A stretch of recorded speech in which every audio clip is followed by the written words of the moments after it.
When you go for grocery shopping with your family and your kids come running to you and say, Mama, Mama, can you please buy this toy for me, please? And you go, oh no! How do you deal with such a situation? It's hard to say no when they ask you nicely and they have been behaving well, but at the same time you can't keep saying yes because it's not financially sustainable and you worry whether they will grow up to become self-entitled people. So if you're like me struggling in such a situation, this video might be for you because I'm going to share with you what I learned and how I apply it and whether it has been helpful for me as well. So if you're interested, please stay tuned. Tip number 1 is to set expectation. I read that in the parenting books, but in reality I didn't really apply that. But after facing many situations, I decided that maybe I should set the expectations.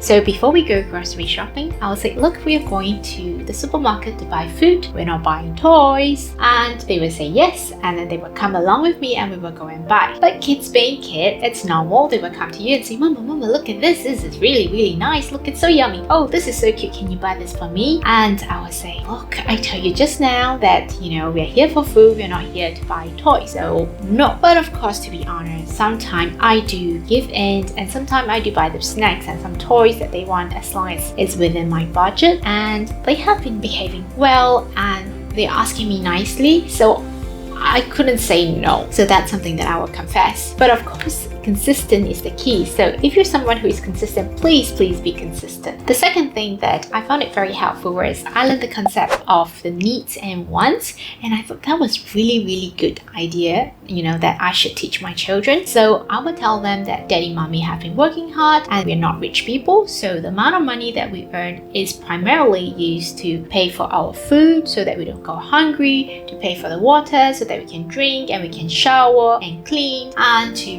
buy clothes so that we have got clothes to wear, and a shelter so that we can stay and not be wet during rainy days. So they kind of understand that concept, and I say that that's the priority of the money, where it's going to. And of course, again, kids being kids, they will still, it's not just kids being kids, even adults, right? We do have our wants. So they will come to me and say, I really want this, can I have this?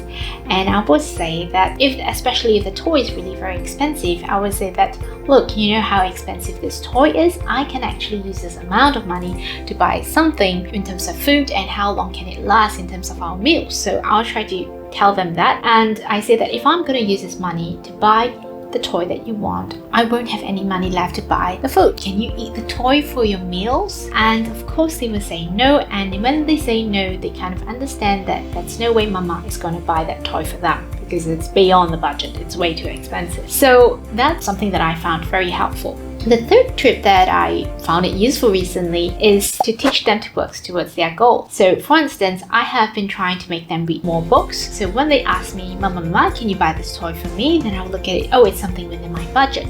So I say, look, Mama will like you to read more books. So if you can read just 5 books, right, I will be able to buy this toy. And then they will tell me, Mama, what if it's out of stock? Then I say, then you got to read faster. But of course, if the toy is out of stock, it's not within my control. So I say that I will still use the same amount of money that we are supposed to buy this toy to buy other toys that they want. And if they're okay, we go on to that deal and they will go back home and read that book, and we will return the next day, not the next day, but after they read the book, to come and buy the toy. So the main thing for that point is to make sure that we as a parents keep to our word and carry out what we promise, because it builds trust in relationships.